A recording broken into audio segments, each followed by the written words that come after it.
I think it's just going to get weirder and weirder and weirder, and finally it's going to be so weird that people are going to have to talk about how weird it is.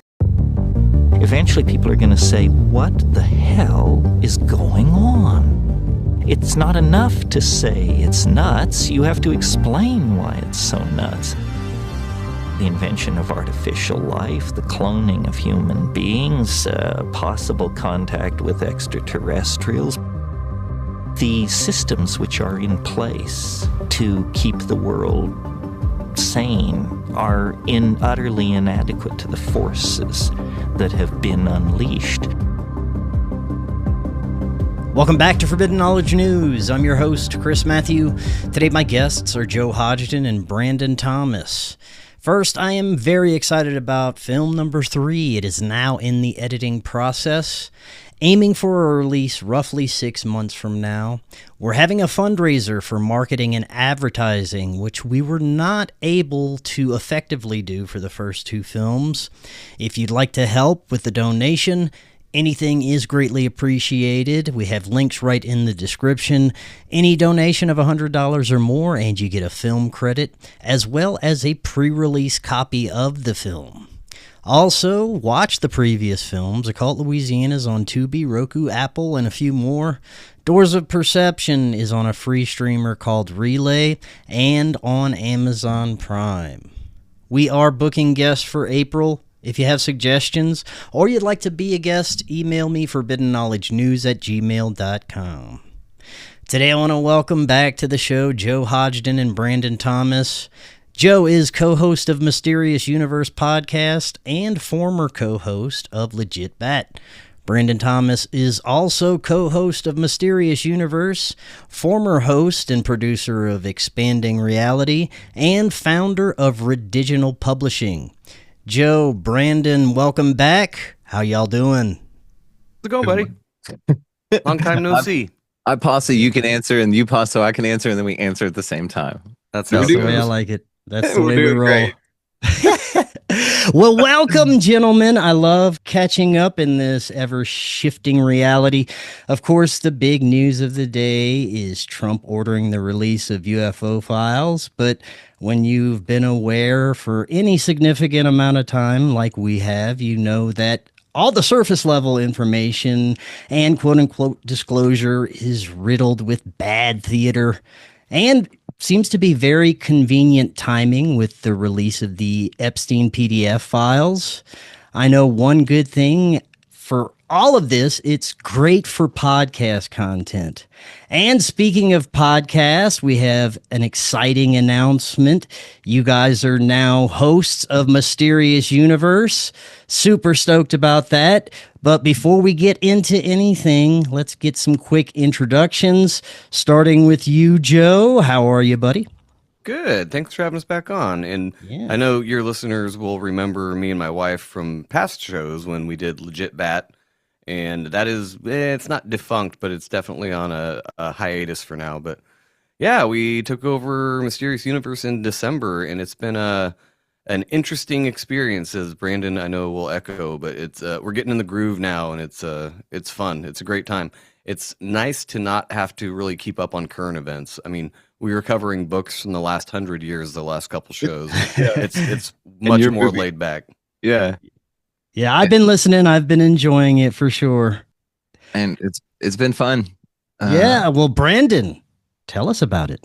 Yeah, it has been a fascinating ride. I will echo that with you, Joe. And it's been amazing, but we get to do what we want. The guy said you have full creative control. So yes, our choice is not normally actually at all what's going on in the day. And that actually was news to me. I didn't know that even was going on, Chris. This is how unplugged from that shit I am, which I honestly feel great about. We're reading books from the 1800s. We're presenting that nuclear weapons are hoaxes, probably. And Jesus was made up by the Romans to control the Jews at the time. So we're covering shit like that, and it's been really interesting. But it is a fascinating world we live in, and we know that it continues to expand, and we are here for the expansion. And it's a great honor to continue the legacy of Mysterious Universe. And just for Joe and I, it's just like he said, man, such a fucking honor, man. We are huge fans of the show anyway. And so it's like they've been training us the whole time. So it's really interesting. I did hear about the Trump UFO thing. Brandon's a lot more unplugged than I am because I'm, I guess, the de facto social media manager for MU now. And Nice. So I see all kinds of stuff. And I'm still on my old pages, but you can't escape a lot of what's going on. But the Trump UFO thing is pretty obvious right after the whole Epstein thing and everybody's on top of that. UFOs are real. And then the Barack Obama interview where he's talking about aliens, and I'm just sitting back watching it. I mean, I've been doing that for a couple of years now where I'm like, I don't really care. I'm just watching it, see what happens. And I hate to be the nothing ever happens guy, but that's what it seems like in the last couple of years, at least. Yeah, I'm sure we're going to get into that and much, much more. If you guys can, how did the position for Mysterious Universe come on you guys' radar? Oh, that would have been mostly Jen, my wife, actually. I heard that they were hiring, but I don't think I would have actually even applied if she hadn't pushed me. And just one day she's like, you and Brandon would be great. You got to apply. I'm like, fine. Okay. We jump on a Zoom call for 3 minutes and just said, hey, how's it going? We're Joe and Brandon. Sent it in, and Ben, the host, texts me 45 minutes later, and he's like, we got to interview you guys. And that's how it happened. It was basically as easy as that. It was the craziest shit that's ever happened to me. It's one of those meant to be things ever, because I'd unplugged from even that. I didn't even know they were hiring. I'd cut my membership early on in the year, February, actually. I cut my Plus membership. I was a Plus member for 3.5, 4 years. 5 years, I think.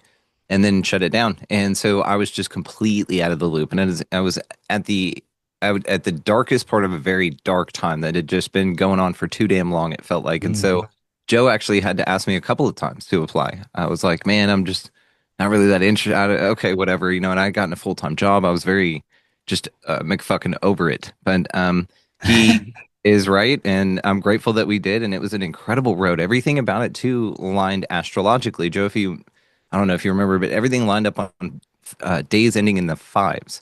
And we even met a week early. They sent us a link a week early, and it was supposed to be the week after that we both had on our calendars, but we were both available to meet. And it's just everything that worked out about it was incredible.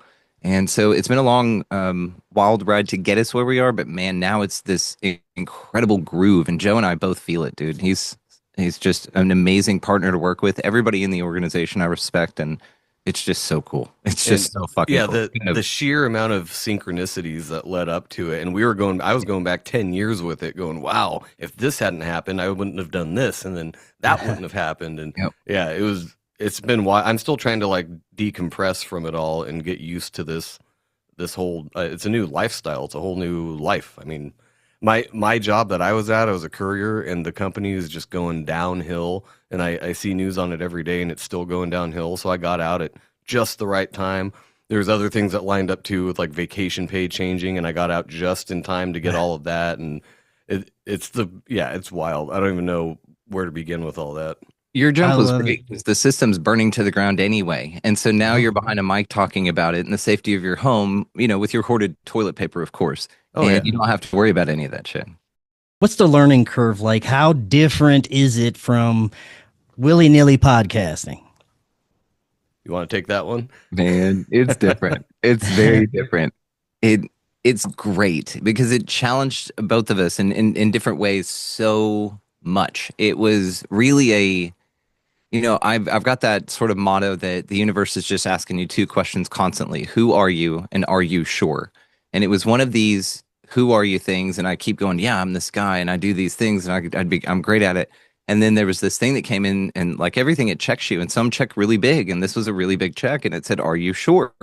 And there was a lot of alchemy that needed to happen. There was a lot of purging. There was a lot of, I had to release still a lot just to get the application, just to go through that process. It was, how long do we go through the process of the application? It was like a month. Between interviewing, we had the one interview, and then we were just waiting, and that was the worst. It was waiting for 2 weeks, and then we jump on with them again, and they're like, we'll have our final, verdict here in a week or two. So another week or two of just waiting and going, Mm-hmm. Did you request each other as hosts? Were you able to do that, or did it just synchronistically happen? I think they wanted somebody who already had, or a couple people who already had a rapport. They didn't want to just hire two randos and be like, all right, do the show, because that would be probably a train wreck. So The report is what did it for us, really, because Joe and I have great rapport. He would call me and just go, "Hey, man, my co-hosts are working. I took the week off. He knew I was off. He said, 'Do you want to co-host these shows with me?' And just, yeah, of course." So we had 20 shows under our belt that we'd done that at least, probably between just you and I, and with Legit Bad as well.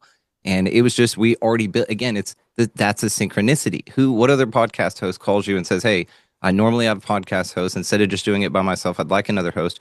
Would you be available to do this?" And then consecutively do that. It's rare. I'd never heard of it. Nobody else really does that. I mean, you call me for guest spots, but you're not a co-host guy, Chris. So it's a very different thing.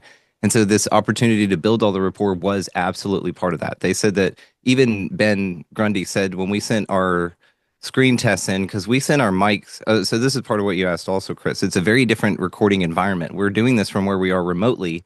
But to do that, we need to change our sound and run it through a lot of things. And Ben and I spent 2 evenings on Zooms purchasing plugins and everything that needed to happen for the workflow and training. And I recorded all of it and refer back to it constantly. So it was like 2 weeks of really intense audio training, really, from our mentor, like Joe and I were talking about. This is the guy we would want to learn from. They have the best sound in the game, in our opinion. And now we have the best sound in the game.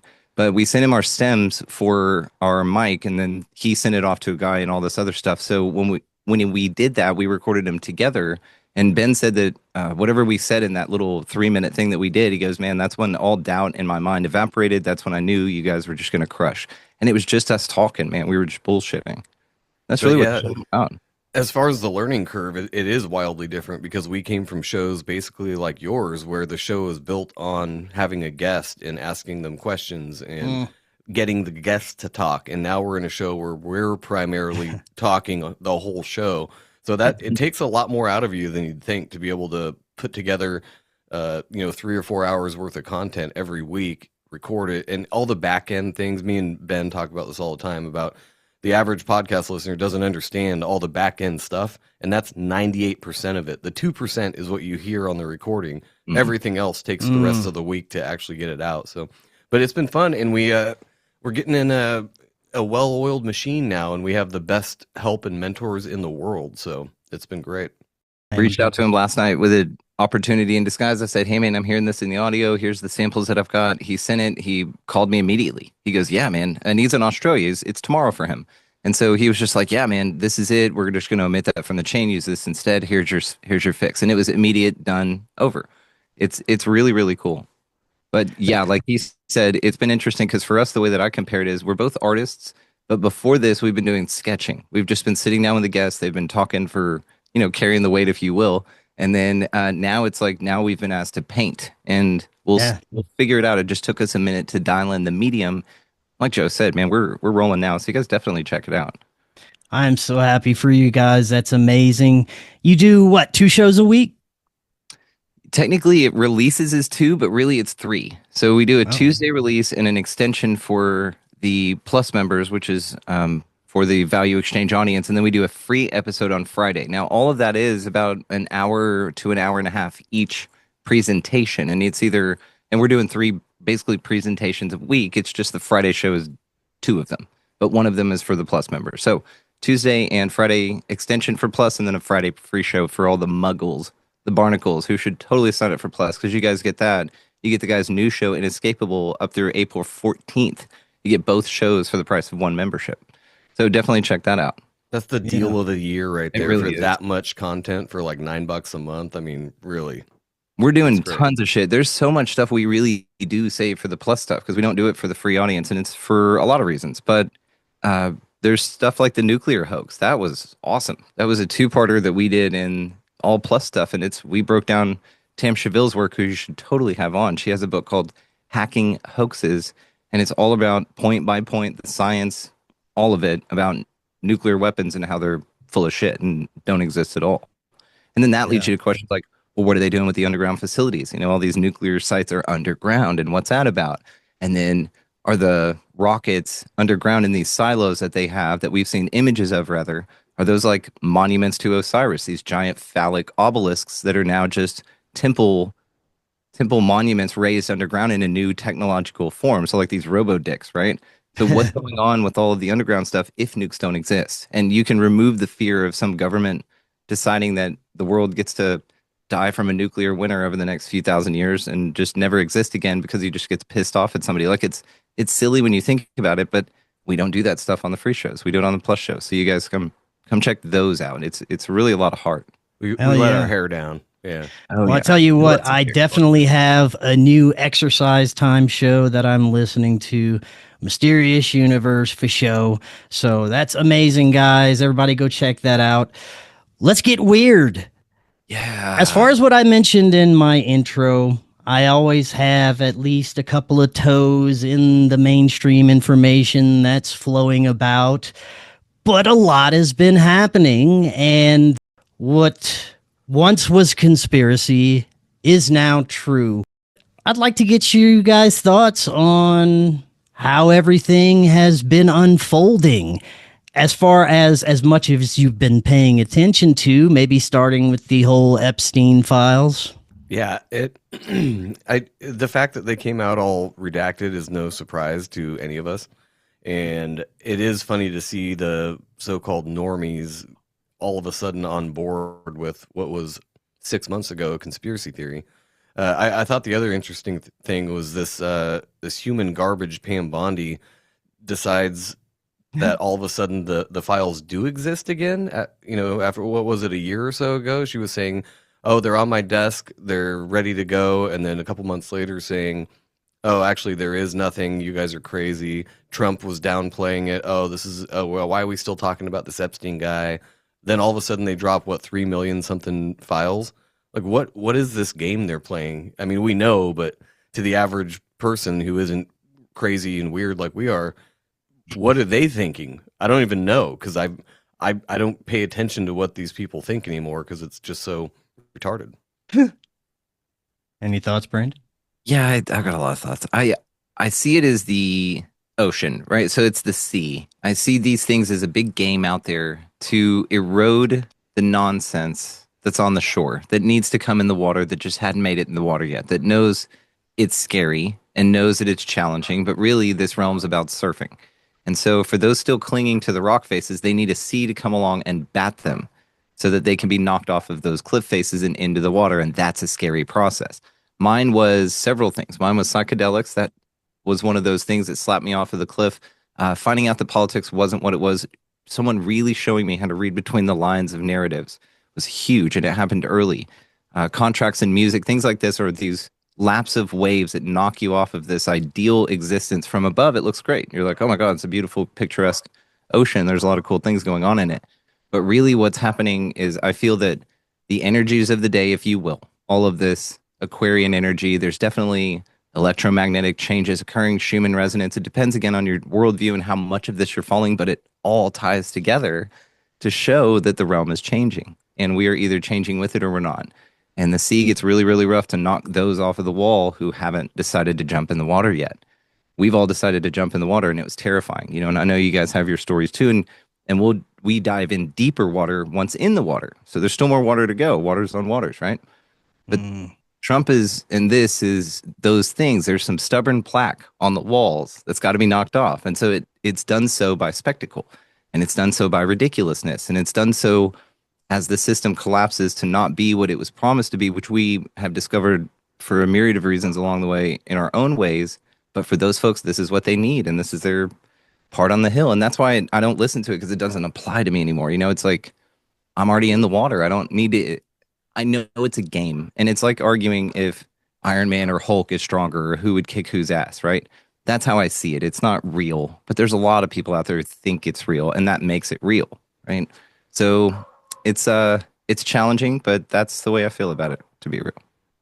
Is it just me, or has the level of theatrics either become more apparent or become more extreme? I know that along my journey, the more I became aware, the more I started to be able to pick out everything that was clown world nonsense. But it does seem to have increased in intensity over the past couple of years. There's a lot of people who are noticing this that are having trouble with the level of theater that exists with these operations. it's also causing demoralization in a sense, because it's being presented that they're involved in sex trafficking, but also these occult magic rituals. Oh, they're communing with demons and they use magic to control the world. How are we supposed to fight against that kind of evil? And no one's been arrested yet, except for Prince Douchebag, but that could just be a throwaway, another level of theater. But what are you guys' thoughts on that? The level of theater that we're subjected to? I think it's all of it. Oh, sorry. Go ahead, Brandon. No, it's all of it. I was just going to say that there are plans for guillotines online. You guys can get these. Call them lemonade stands. Start a group in your neighborhood. Set it up at the front of your neighborhood and just show people who they work for. Remind folks that you are the people. I'll tell you what it boils down to. It's people's rights and not knowing what they are and not being able to exercise them because they don't know them. If you don't know your rights, you can't exercise them. And therefore, yes, people will trap you into contracts that allow them to exploit you in certain ways, but you chose that by not knowing what you were choosing or what you were signing. It's being self-aware, just like we talk about in possession cases or anything else. If you don't have the agency, if you're drinking too much, if you're doing all these drugs, if you're doing this shit, you're opening yourself up as a vessel for someone else to hop in and take the wheel. And a lot of what's going on around here is called tacit consent. And tacit consent is, oh, because you didn't say you didn't want me to do those things, I just went ahead and did them anyway. Under your name, all kinds of stuff, guys. Energetically, all kinds of stuff. And then while you're not knowing that that's going on, you're looking at a spectacle, bitching about the spectacle, but that's the hand with the dangling keys in it, instead of looking at the one that's got a hold on you. That's the point. This is what this unwinds. You start tracing the hand back to where the pain is, and you start going, oh, that's a huge distraction. And yes, people do need to be accountable for atrocities. But number one, those are pictures, images, thoughts, and narratives on a screen. And if we're still listening to that and allowing it to dictate our emotions, that's where the opportunity is. This is where it is to be like, we're going to transcend that part of it and just do better. That's what this time period's about. And that's what we're here for. We're all here to walk people through that.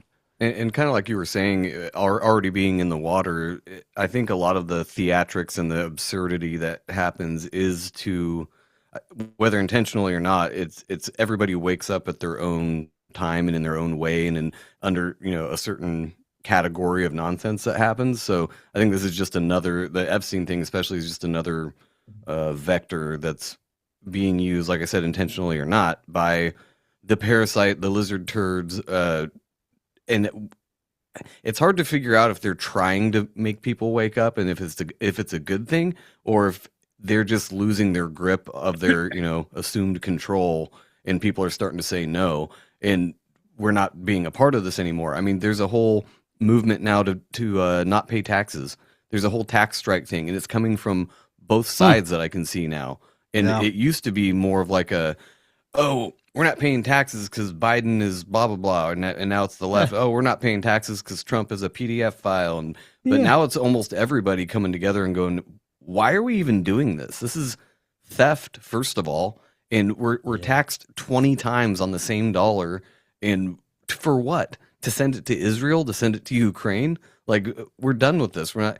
So I don't see that as being intentional by the apparent ruling class, because why would they want people to do that? They also don't need our money because they just print it when they need it. So again, why are we doing this? Why are we playing into the system when they don't even need that? It's something more than money. It's something more than power. They like us to think they have all the power, but once you step out of the system, then you go, oh, you actually don't have shit for power. I'm in control here, not you. So yeah, I'll do whatever I want. Leave me alone. 100%. Something else these files are showing is how utterly retarded these people really are. There seems to be extremely limited intelligence amongst this class of people. Just look at the information that they were including in emails. I know they were using code words, pizza, hot dog, beef jerky, but it's really not hard to discover what these code words really mean. They're showing horrible pictures of them committing crimes, all being sent through emails, as well as some of the conversations that are being had. It's like children are talking to each other. So this is another revelation. They're basically retards. Yeah, this is why I don't call them the elites at all. They're not fucking elite. They've asked you to call them that, and people sort of agreed on it and attempted to train you to do that. It's silly, and you can unplug from it. And really, Joe, to what you said, and Chris, to what you're saying, from the view of the water, we can see that it's way better than clinging to some damn wall with some ideas that aren't true. And so in the water, you have new perspective. And what's great about the perspective, we knew that if it wasn't for the sea lapping up against that thing, we may not have jumped in, or we may not have been as encouraged. But from here, we can see it's so necessary to scrape that plaque off the wall, to erode that, so the folks can contribute to the sea to be in this. And that's what the awakening is. It's not us coming from the water from some primordial, evolutionary Darwin perspective, perhaps. It's us entering this sea of emergence. And yeah, man, it's scary, but it's about learning how to surf. And that's the point. And these things allow people to break out, break open. And again, if you feel that those psychopaths have any power over you, start there, because they don't. There are many different avenues. There are many different ways that you can look at what the 14th Amendment did to this country. You can look at if there's real money here since 1933 at all, or real silver since 1965. You can look into these things and maybe look into trusts, and maybe look into how to securitize assets from a differential point, the way that these air quotes elites do it, but from a place that's awesome. This, again, just like anything, revelation of the method, it's been in your face. It's just inverted. Look at what Klaus Schwab, piece of shit, wants to do. He wants to, you'll own nothing and love it. Well, what's fascinating about trust is you start putting stuff in trust is you own nothing but control everything. So do you see how the narrative is out there? It's just perturbed. But you use it as a framework, not as an ideal. So even all of the things that are being discussed behind a camera, being fed through a narrative, being read 30 times before they're aired, those are the things that I don't feel have value anymore. And that's why it's all shifting, is because from the sea, it doesn't matter what the people on the wall are doing, because we know the truth. It doesn't matter. We know the value of the sea, and we appreciate it, actually. So yeah, like you said, Joe, I feel like it is a mechanism to wake people up.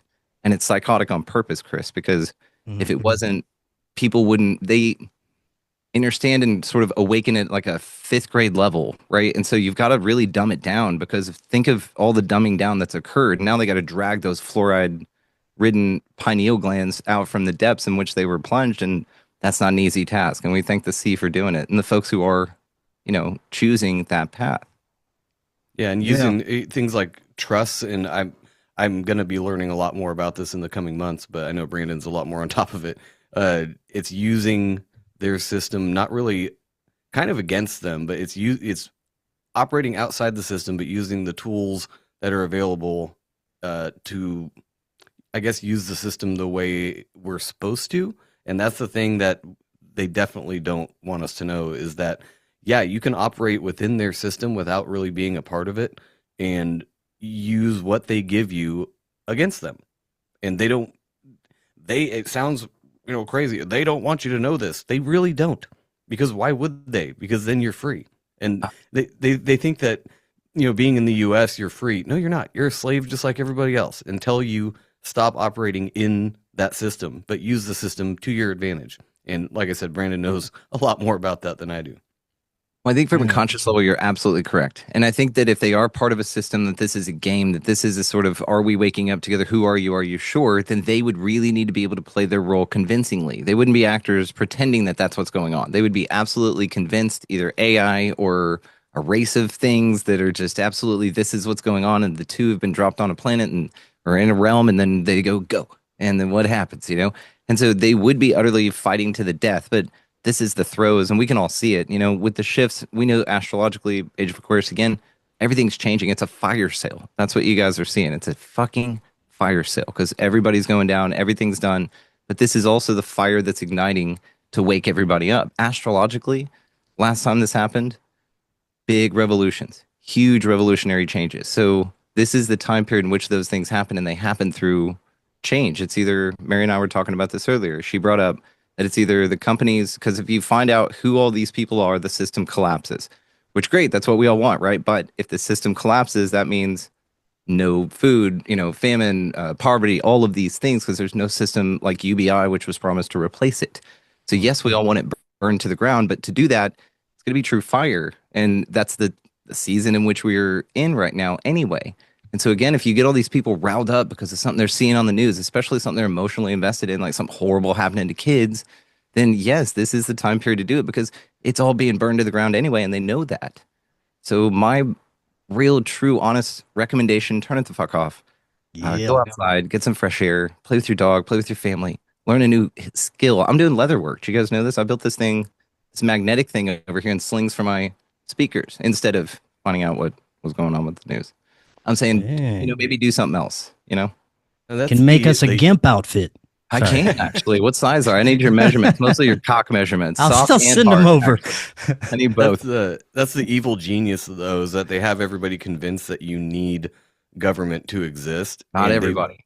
They've got it to the point where almost everybody kind of can't exist without the government. Look how many people are on just SNAP benefits and how freaked out that was last year, because it's like you don't need them. You just have to figure out how to exist without them. And that's, people don't want to, because they prefer the comfort of, just being spoon-fed everything. And I'm not outside of that either. Everybody grew up that way. You go down to the store and it always has what you need. So if that were to just disappear one day, there'd be a lot of people that would just starve, because they'd be like, I don't know where tacos live. How do I hunt them? Where do burritos grow on that tree? Like, I don't even know how to do this. I want to wade into the paranormal, or should I say mysterious waters. Before we do, I want to get each of your thoughts on the current state of our reliance on AI, where the possibilities could lead us. Are you scared? Are you happy? Are you horny about AI? How do you feel about it? I think of it as just a tool. I mean, for now, at least, it's just really complicated, and really actually not that complicated math and algorithms that you can use to help you do things. That's great. When people start getting really weird is when they start calling their AI angel and thinking that it's what is it? Channeling some ancient information, and it just so happens to agree with everything you say. Mm-hmm. Yep. That's weird and a little freaky, and you should probably not do that. But other than that, the way we use AI, we use Midjourney to generate show art, and it's great. Right. Something that I could do on Photoshop that would take me a couple hours now takes 30 seconds, and it pops up 5 different versions, and then we tweak it and we go, cool, that part's done. That's awesome. Yeah. It's optimization. That's fine. But yeah, when you start getting weird with AI, that's where I got to back out a little bit. And I know Brandon feels that way too. I do indeed. And yes, the interpersonal relationships with that thing that's designed to offer you the experience of an interpersonal relationship and not seeing it. Again, I'm a big fan of choose your distractions wisely. And there's this awesome guy who will go on and he'll have his AI up and he'll ask it how many R's are in strawberry. Have you guys seen this? Yes, that's great. And it swears that there are 2. And he's got the word right there. There are obviously 3 in that thing. He'll spell it out for him and still claim that there are 2. And this is the thing you're calling angel. This is the thing that you've got in your spank bank. You've imagined what it looks like. It's rendered a picture for you. You like its tits. And you call it angel. And it's weird, I'll be honest. But to each his own. Everyone's awakening path is different, and that's okay. Like Joe said, we're no Luddites. We do use the damn thing because it's a tool, and it's wonderful. I don't call it angel when it's done. It's come up with some dumb shit when we pull it up. Like Joe said, it's not 100%. It's not a banger every time. Remember, Joe, that fucking dinosaur? Oh, yeah, the retard dinosaurs it came up with. Yeah. I had like 30 retarded dinosaurs. It looked like they had microplastics back then going through the fucking water system, and it just did not work out. But we figured it out and got it sorted, and AI and I are now cool because there's an understanding there. I know what it's for, and that's all it's for. So no, am I scared? Fuck no ever. First of all, I'm not adding that energy to the realm. It's got no use for me anymore, and I'm not on the menu for that anymore. Second of all, it only makes humans more valuable. I've said this from the beginning, that the art, the music, have you guys heard any of the fucking AI music?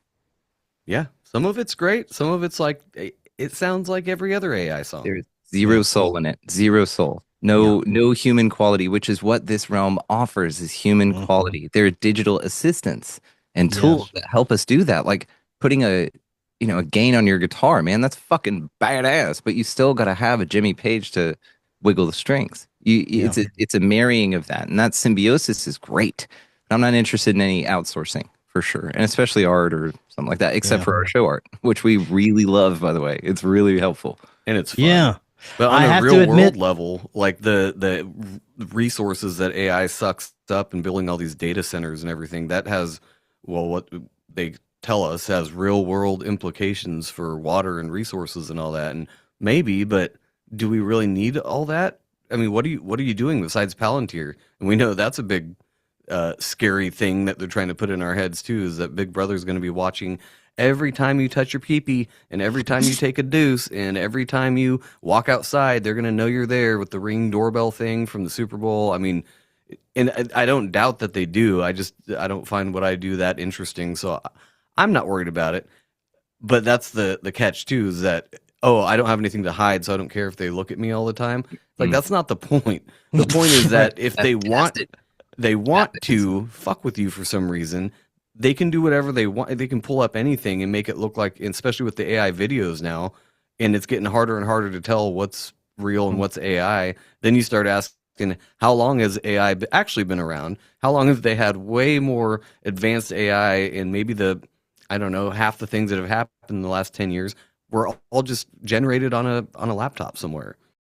What I am against is the misuse of AI, passing off AI as something real, being deceptive with AI videos or anything of that nature that you're posting online for others to see, as well as any kind of AI law enforcement. This is something that I think it's already starting to get away from us because not enough people are really paying attention to that. This is the probably most important thing that we would have to watch out for with AI, is some sort of governance or law enforcement. Only thing you got to watch out for here is your discernment. This place is a wonderful sensei, and it's all ninja training. And there are ways of you to unsubscribe from what you're talking about. I would encourage folks to understand the difference between the United States and the United States of America. Look what the 14th Amendment did to this country and check out what your rights are. Do you know there are two different flags, and the one that's flown right now is a war flag, the blue one, and then there's a white one called the peace flag.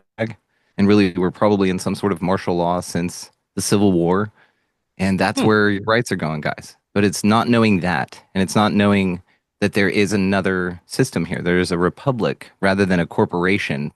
What you're describing there is the corporation's solution to expediting the process of milking the human souls that are out there that are subscribed and signed up to their system. But you don't have to do that. And maybe this is people's wake-up call to get them off of the cliff and into the water of their rights and knowing what they are.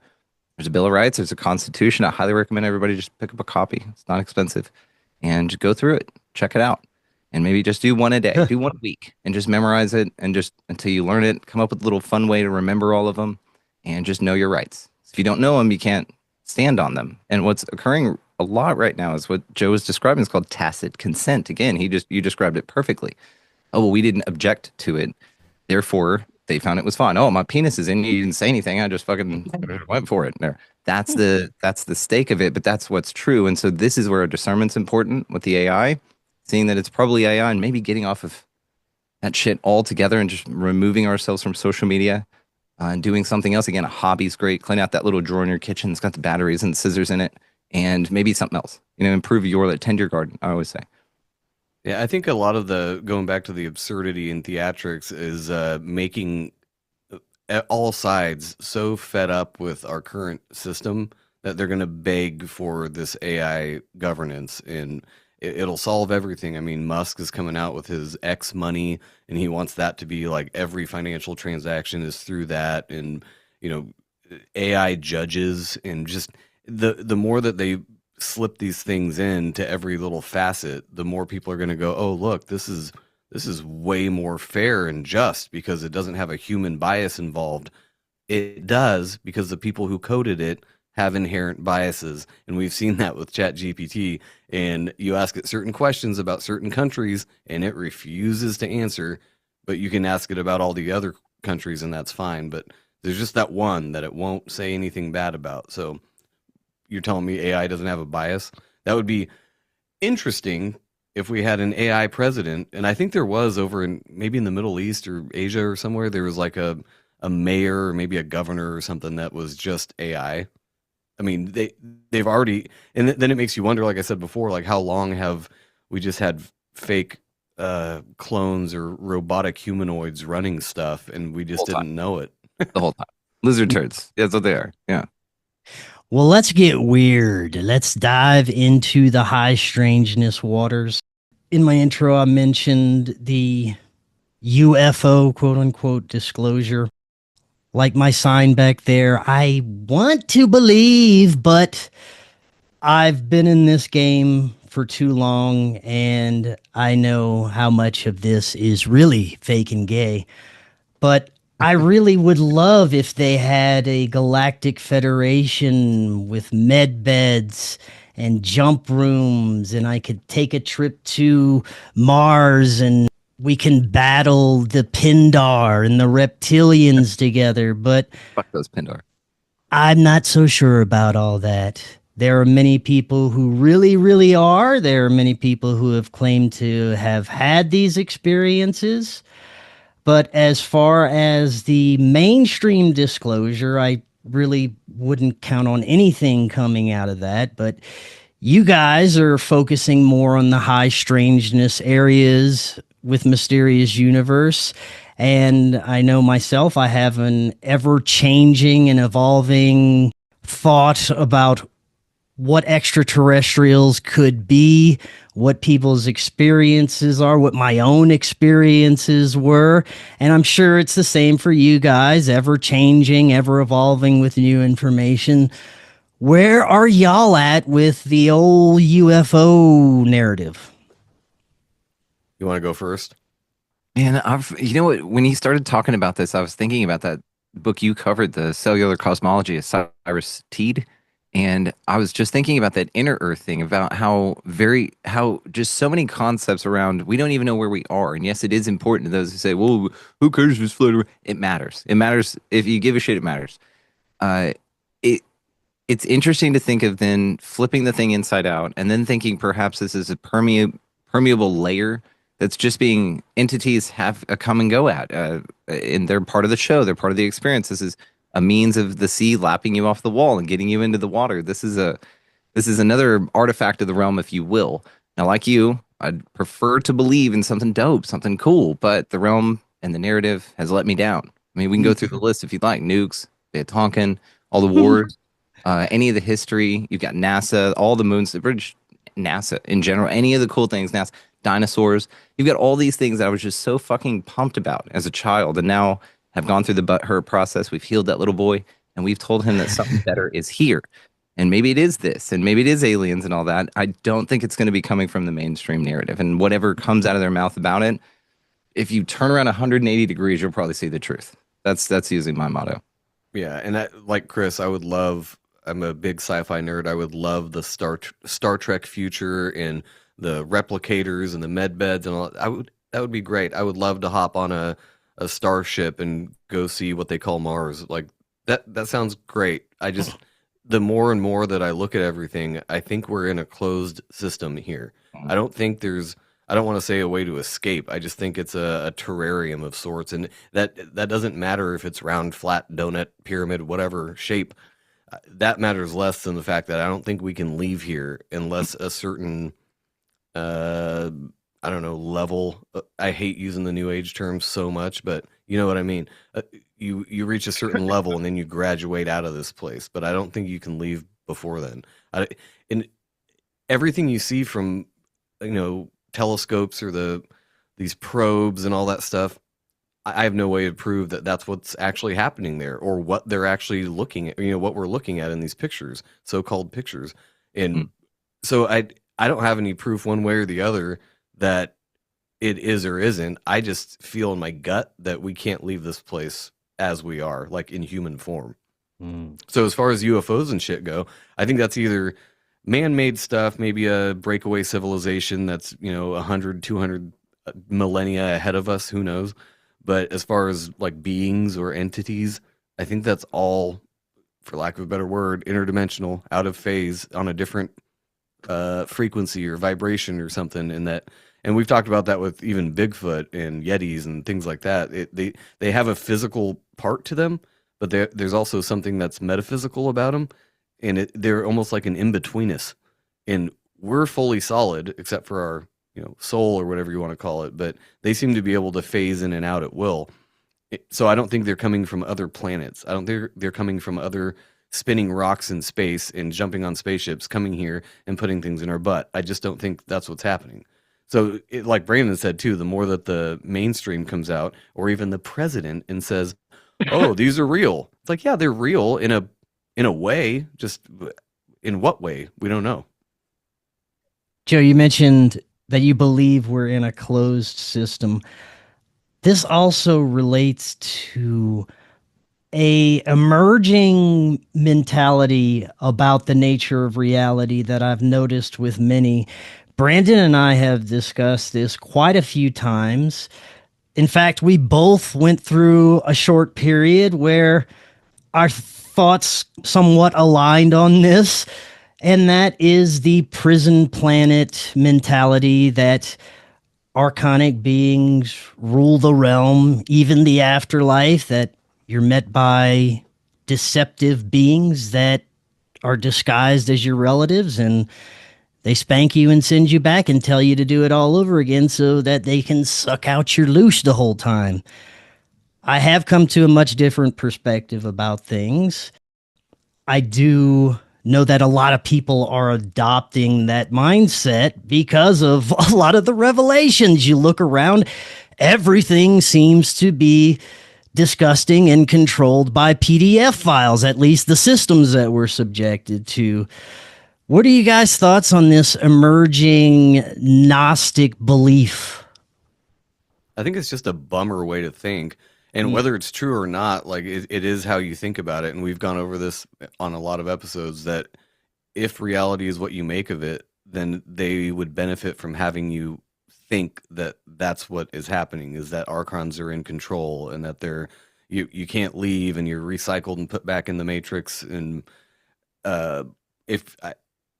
even if that's the case, I think if you set your mindset that that's not the case and that you're not ruled by these things, then maybe if enough people get on board with that, that's what's going to happen, or that's how it will be, shifting the reality kind of. And we've talked about that a ton too, the reality tunnels and pattern interruption and things like that. And when you do something that's so outside of your probability tunnel, it like upsets something in the code or in the way that things work. And so I just think the whole idea that we're run by archons, that might actually be true. But we're going off of what we're fed from the mainstream to come to that conclusion too. So it's like, is that what's really going on, or is that what they want us to think is going on, so that we stay in this complacent, sucking off the system state? So, could not agree more. You're doing a video version of this, Chris? Yes. Okay. Can you allow sharing? Yes, I sure can. And so what I think, and I don't disagree at all, Joe, very astute, hella insights, and you're right. We do cover quite a bit of this information on the show. Reality itself, honestly, is what we're really into. This is what's in my crawl lately, is this chart right here. Can you guys see it okay? Yeah. Okay. So this has to do with the work of Dr. George Washington Carey, and also his co-author Perry, this female doctor that picked it up and elaborated on it a little bit more, wrote a book called The Zodiac and the Salts of Salvation. Now, I've been aware of these salts for a couple of years now. I've really gotten on them lately, especially in the last month. And man, what a difference, especially for a couple of different reasons. Now we look at something like an archon, or something that can feed off of you. And Joe, you just did a great show last release about the 30 years of the dead. Isn't that the guy's name? Yeah, 30 Years Among the Dead. Yeah, that's right. Very cool title. And it was all about these folks who were in these susceptible states, in insane asylums, being medicated, all of untreated in the way that they should be. And then you have the opportunity for ghosts or spirits or entities to possess the physical vessel. Just like Joe talked about in the episode, there's like a lot of cars sitting out and they're like, oh, well, no one's driving that one. I'll just hop in. And if you're not paying attention, if you're not vibrating properly, because yes, you're a soul, but if you look around and look down, you've got a physical body too. And your automobile, for instance, if you don't ever put gas in it, it's going to run out. If you don't put the right mixture in it, let's say you get a diesel and you put regular gas in it, well, that's not going to work. Now, you figuring out your body and how it's tuned is incredibly important for this, because this is the vehicle or vessel that wards off the archons. And the only time that I was in sin is when I was deficient or living in sin, deficient in these things. Joe and I are going to cover this in depth on the show very, very soon. It's definitely going to be more than one episode. But if you look here, this is a chart that relates all of the signs of the zodiac from Aries to the head, all the way around to Pisces at the feet. You think about the two fish, the feet. And then you've also got Gemini, which represents your lungs, which is the twins, which is your lungs, two shoulders, the twin stuff in your body. Okay, so all of this is represented throughout your body. I'm a Virgo. So Virgos, we've got the intestines and tum-tum there. And also this controls the oils in your skin and all of that. So I've had eczema opportunities in disguise, tum-tum issues as a child, and all of it simply because the breakdown of this is these are the 12 salts. They relate to the zodiac. They're released at 1 month increments with the sun each year, not the moon. This is a sun cycle thing. We know that there's 13 moon signs in the year. So as the sun goes around, it releases these 12 salts. These are found in the foods that are naturally around the realm, or are when the realm's stabilized. But there are supplements you can take now. And there's this Schussler salts, because that's named after the German guy who discovered this. Schussler, and it's got all 12 of them in it. For Mary and I drew little titties on hers, and I drew a dick on the ones that I needed. And so we know from the top, we can just leave them in there. And I know which ones are mine, which ones are hers. And then I wrote the chart out on the side of it. Aries correlates to... this is which one? Kali phosphorus, and this is salt number 6. So I correlated. I have a chart on the side of the box, and now when the sun, like right now we're in Pisces with the sun. So what I do is I take the Pisces salt to stay in tune with the realm, and then right now also we are in Aries with the moon. So I'll take the Aries and the Pisces salt, and what you do is you put 3 tabs underneath your tongue, 4 tabs 3 times a day. That's it. 4 tabs 3 times a day. They're tiny little salt pellets. And you let them dissolve under your tongue. Now, this is also not medical advice. We're just talking entertainment purposes only. That's right. But if you came out and your doctor didn't ask you when you were born and didn't consider that if these are all released at 1 month increments throughout the year, you were in the womb receiving these from your mother for 9 months, but you weren't for 3 of them. And this is the important part. So for Virgo, for instance, when I was born, I was right in the middle of the thing. So we're good. I got quite a bit of Virgo. I still take the sign, but what you want to do is take it and the 3 after it. Okay, so what I do is I take the Libra, Scorpio, and Sagittarius. These are the 3, the 4 total that I take, plus the one with the moon and sun, just simply because that's my own personal way of staying in harmony with the realm. And again, your electromagnetic being tuning to the frequencies of the realm. And you've got to have this stuff in your body for your body to not only heal itself. You don't take this as you don't take this when you're feeling bad, but you can. You can spot treat with all this stuff. If you're nervous, what was it? Kali phosphorus. This you take if you're nervous, keep a couple tabs on you of this, put them under your tongue. It takes all that away because it's a deficiency in your body, in your vessel, which your vessel is your temple, the temple of God. And all of the signs correlate and correspond to this. So depending on when you were born, Joe, you're a Scorpio. So depending on where you are in the sign, you're a little earlier in, aren't you? Yeah, early in November. So you would take Scorpio, Sagittarius, Capricorn, and probably the Aquarius is what I would do. I'm not telling you what to do because I'm not giving medical advice. But if you look into this, guys, this is where a lot of it can be found. Now, again, the name of the book, Zodiac and the Salts of Salvation. When you start tuning your body and you start getting aligned, your mind changes, your blood flow changes. Blood is due to oxygen in the body, which goes to the brain to fuel it and fuel new neural connections and heal the tissue. You need iron in your blood for it to attract because it's a magnet. So it magnetizes into the blood, then it goes through and does what it needs to. But it can't absorb the right amount of oxygen if it doesn't have the right amount of iron. And that you get by healing your deficiencies. Now, again, depending on when you were born, it's going to be different. And if you were born on the cusp of a sign, you probably need to take 4, 5. Some people need to take 6, depending on where they are. Where can you find these? Are these at like health food stores or? You can get a thing. I can drop a link in the chat. It's Amazon Schussler salts. So actually, I'm going to stop share. I'll pull one up just so you guys have a visual reference for it. But you go to Amazon, look up tissue salts. There are other ones that, excuse me, that I would recommend. But here is the answer to everyone living in sin. And it's all related to the Bible, too. I recommend the book. It was written in 1923. So like Joe, I'm reading it in a transatlantic accent in my head. And he's sitting there, going, and it's very just, here's how it is. Here's what's going on. Now, I'll show you. This is the exact ones that Mary and I have been taking. And I'm on it 3 times a day. I feel fucking great. And this is better than any sort of nootropic or anything because my body is healing itself and it knows what to do. So this is all 12 right here. I pulled them all out of the things. They're just the bottles sitting in there. And like I said, I drew dicks on the ones that I needed. My 3, 7, 10, and 12 Silicea. And then drew boobies on Mary's. And then again, every now and then we'll take just the other ones. So I'm not promoting this brand. This is just what we have at the house. Steve Falconer actually does a great job with this and recommends something else completely. And then he recommends different triturations of it, which that's the pulverization needed to put it in the vegetable form. Okay, so again, archons have to do with the salts in your body. This is how you turn lead to gold. This is how you alchemize. It's very literal, but it's hidden in metaphor, like most things, right? But this is what I feel mostly is going on is folks are opening themselves up at a lower disposition and they're getting motivated by something disgusting to change. That's what archons are. And they stop fucking with you when you heal yourself. You don't have to take all of them all the time. It's just a certain amount a couple times a day. For you, yes, because it's depending on you. You are naturally deficient in these things. And I can already tell you health opportunities in disguise based off of your sign. And this is why it's in, because I know you're deficient in these salts. So you'll have these opportunities in disguise. Again, I don't say problems. So, excuse me.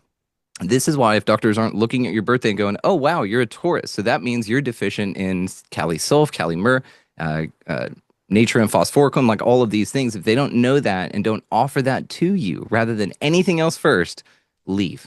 Fucking walk away. Now, this is the best thing too, is because you heal yourself with these. This heals the tissues in your body. It changes that would things. be why they don't tell you. This is why they don't tell you. And so this, again, is not a preventative, but there's a little pamphlet in there. It says, if you got a headache, take this. If your eyes, feel like they're going to fall out of your face, take this. There's another book that accompanies this, not written by the same folks, but it's how to identify deficiencies in people just by looking at their face. You can look at someone's face and go, oh, shit, you need Kali Sulf. You're a little deficient. I could see it. But this is really, truly the living in sin. It's because our food comes deficient. This is why we're born in sin, because you're born without the 3, because you were in the womb. You had no control over that. But now you know and you understand it. And now you can take control over it and heal yourself. And archons just don't want to fuck with you, dude. You're radiating way too high. Right on, man. Essential information there. Last few minutes, let's talk a little bit about one of your recent Mysterious Universe episodes that I didn't get to see yet, 30 Years Among the Dead. What was in this one? What is this one about? So it's about I think his name's Carl Wickland, by memory. I don't have my notes in front of me. He was a psychiatrist in the early 1900s, and his wife was highly psychic. And he spent 30 years documenting all of these kind of mediumship experiences, I guess, and she didn't even go into trance or do any of that. It just came right through her. And the weirdest part is he'd be, dissecting somebody down at the college or wherever, at the institute, and cutting off, a dead person's leg, and he'd get home and his wife would just be irate. This voice is coming through her saying, why are you cutting me? Why are you trying to kill me? And he'd basically have to explain to all these entities that they're dead and they need to move on, basically. So it was case after case. I only covered really a few of them on the show, but there's so many, and by the end of the book, he's just kind of lethargic about it, because he starts off a bit apologetic because he's a professional and doesn't want to sound crazy, even though it was early 1900s. But it was pretty interesting account, especially for such an old book. But I spent like 2 days reading that thing, trying to pull out the best stories. But what was your thoughts about that, Brandon? Because I know you were there with me when I was telling it to you. But what did you think about that? I thought it was very interesting. And again, the possessive aspect of it, where he was hacking up a body back that he left back at the morgue. Obviously, he didn't take his work home with him, but he kind of took his work home with him because the spirit traveled with him, hopped in his wife whenever he touched her, and started animating his wife, who had no recollection of it, by the way. The hitchhiker. The hitchhiker phenomena. So again, and that's why I asked Joe in the show, was she fucking licking meth out of bottles to get the ghosts out of her blood? Because it got ghosts in her blood, actually, and that's funny.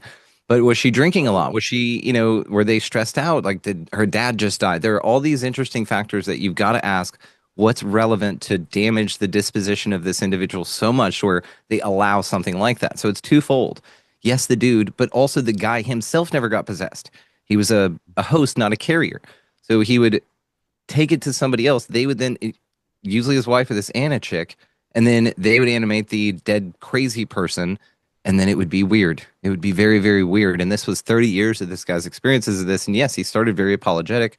It's not demons. It's not demons. It stuck to that story the whole time. By the end of it, he's chain smoking. He's, you don't know, you weren't there, and fucking shaking and shit. And it's an interesting tale. But again, it feels like it could be these dead things. But Joe and I sort of have a preference that when you die, you just move on, and you know that. And there's not some uncertainty of walking around here with no guide to tell you, or you yourself can get trapped back here, or whatever that means, in between, whatever.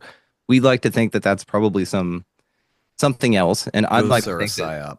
Yeah, like a psyop, like the spirits who know they can fuck with you if you're at a disposition against waves knocking you off the cliff would then probably know that they could play off of your ignorance of what happens whenever this ride's over. And that there is a story that, man, when you die, you go to these places, and depending on what, it's fascinating, again, just to zoom out and see the psychology. If you're unemotional and you just take yourself off the ride for a second, you can see how the occupant of the ride is encouraged to be manipulated to certain conclusions, whether they're true or not. Well, and his basic conclusion for a lot of the cases is that whatever these entities are, the reason that they're animating, these body, or trying to, get a hold of it, is just for the physical 3D sensations.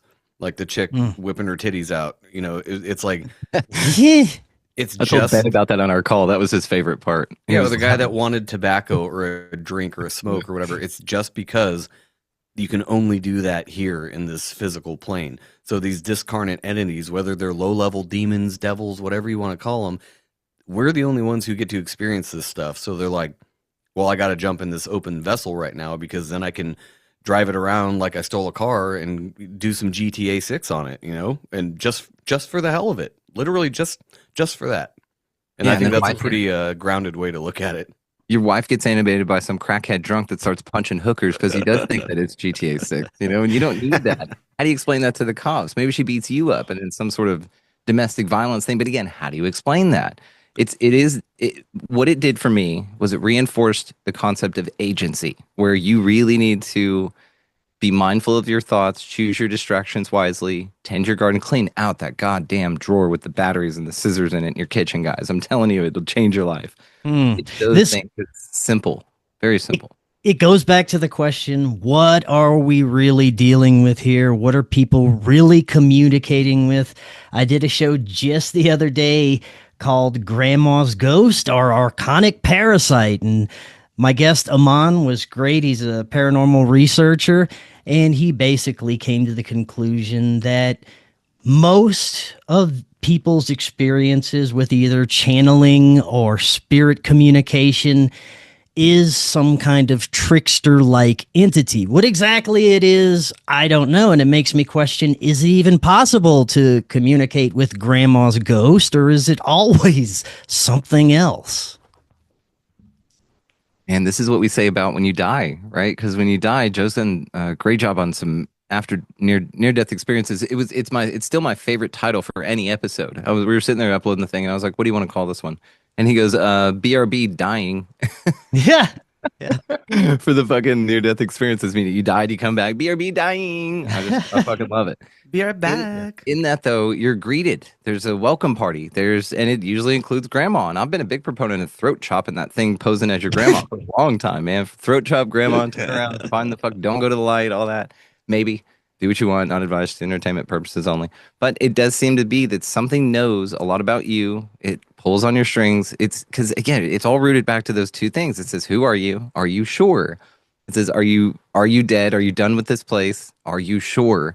and it offers you these emotional, the post-life look at, the hard sell too. If you talk to some of these people, they're hard sold, like timeshare salesmen, to come back into their body, and oh no, you can't stay because you got family and you got all these things. They're like, fuck that. But again, they're then shown things that they should feel bad about and remorseful for and guilt tripped to come back in and make their life better sometimes. What kind of God does, right? So this is where I separate from the theology and ideals that are we're emotionally offered. I just pass. But still, there's something posing as something that would be a spirit of your grandma from our understanding. Because if we're honest, again, we don't know what the fuck happens after death, and we don't know what these people who have near-death experiences experienced, because it's all subjective. There are commonalities, there are similarities, but again, that could be a forest, and yes, they would describe it the same, but we all walk through the same forest when we leave this place. Maybe. But you would describing the same thing with different words. Yeah. Right. And as far as your question, can you talk to grandma after she dies? I don't think so. And I'm not saying all these entities are what, you would call demons or whatever.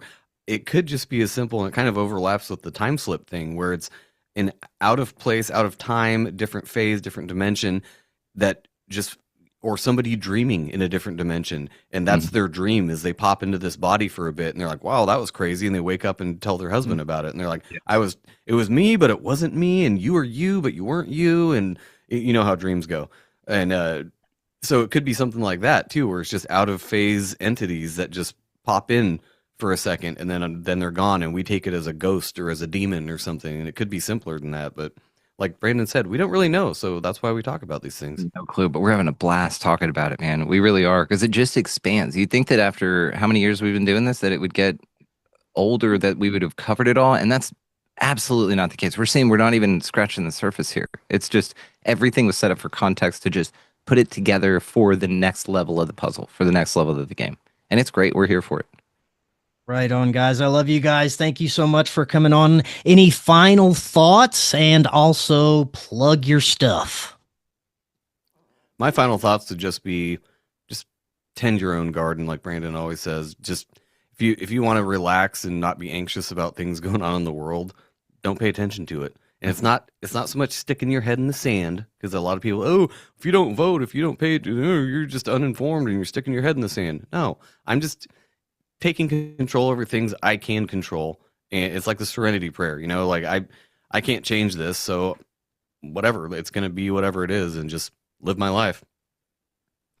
Beautifully said, man. And yes, tend that garden, clean that damn drawer out. There was a wonderful example that I'll end on here, but thank you so much, Chris, for having us. Guys, check out Mysterious Universe. Joe and I are fucking crushing it. I'll be honest with you. I know I'm a little biased, but they really have great taste. They picked right, and Joe and I are fucking crushing it. Yeah, so hell yeah. And that episode you were talking about came out today. So depending on when this releases, it came out Friday the 20th. I actually got it out on YouTube today, too. See? Perfect. Look at this guy. God damn, such a champion. So what I heard one time was a young lady do an analogy about your pendulum. And so one of my main focus is to keep my pendulum either neutral or absolutely elated and stoked. And if you find yourself being blown into the negative or unpreferred emotions, these emotional states, that's where your opportunity is at. And if you allow things to blow you, you'll notice, and I recognize, and it's not 100%. If you allow things to blow you off of your center there, then you'll feel it and you'll notice it, and then you just regain that neutral position. One of the things I heard about in this example was this is how the lizard-turds do it. You wonder how they're so popular, successful, whatever. This is how they do it. They stay either neutral or absolutely stoked. There's nothing that pushes them beyond that threshold. And then what happens is you calibrate your nervous system for that new threshold, and then this isn't work anymore. This is easy because you focus on it. You put the mental time it took to stop looking at the hand dangling the keys and to focus on that's dangling keys, so you can focus on this, and you can learn about trust, and you can learn about, again, what the 14th Amendment did to this country. You can learn there's two possibly different things, the difference between United States of America, trusts. You can look into these actionable things that will allow you to take your eyes off of the keys. And I feel, on a positive note, they do want you to know this, even though, yes, it changes the game for, air quotes, them. Them is the second part component to this two-part system that then creates the third thing, which is our new world. And we are here to help create that, but we needed the inspiration from the lizard-turds to stand up, know who we are, answer, this is who we are, motherfuckers, when asked that question, and create the third thing. That's the Trinity, I think. And so you need the lizard turds to motivate. But again, Chris, thank you so much. We love you. Listen to Mysterious Universe. Joe, I love your face, of course. Love you guys. Yeah. Chris, thanks for having us back on. It's been too long. And as far as plugs, mysteriousuniverse.org. That's it. That's it. Go we'll sign have up for those. April 14th. You get both shows, guys. So really, go sign up. Go sign up. We're doing tons of cool shit over there. Hell yeah. I'll have all those sexy links accessible for everyone right in the description. Gentlemen, thank you so much. We will definitely do this again. Until next time, everyone, have an excellent evening. Talk again tomorrow. Hello, friends. I am so excited to tell you about Independent Media Token. Independent Media Token is a brand new way to show your support for independent media without having to donate a dime. Independent Media Token is a cryptocurrency on the Solana blockchain designed to generate funds to promote and foster the growth of independent content creators, allowing them to engage in their art without having to worry about being demonetized. Through a network of media partners, of which you yourself can become a part of, Independent Media Token's goal is to ensure the powers that be can never cut off all of our areas of funding and censor the only free voices left in the world. Join the movement today. You can pick up Independent Media Token using Phantom Wallet or the Solana wallet of your choice, where you can easily swap your Solana for IMT. Grab some IMT today and remember to always know your team. To learn more, visit independentmediatoken.com or use the link right in the description. If you're looking to start your therapeutic microdosing journey, but don't know where to start, especially when looking for the highest quality ingredients, including nootropics, and what you'd expect from a true microdose capsule, check out our friends at Brainsupreme. They offer the absolute highest quality ingredients so you can start your microdosing journey knowing that you're getting top-notch ingredients. To find out more, visit their website using that link right in the description, and you can get 15% off your entire order. Are you and your family prepared for an emergency? Maybe the fake alien invasion? Now is the time to prepare yourself and your family for any event. Check out Prep Starts Now. Their mission is to provide high-quality preparedness products that empower individuals and families to be ready for any situation. They're committed to delivering reliable, trusted gear to ensure your safety, security, and peace of mind in times of need. Their product selection is carefully curated to provide you with the essential gear you need to stay prepared. From emergency kits to tactical tools, every item is chosen for its reliability and practicality. Prep Starts Now understands the importance of family, and their goal is to equip you with everything you need to build a solid plan for your family's preparedness. In today's ever-changing world, being prepared is more important than ever, and Prep Starts Now is here to help you and your family stay ready with quality products and practical guidance. Use the link in the description and get 15% off your order.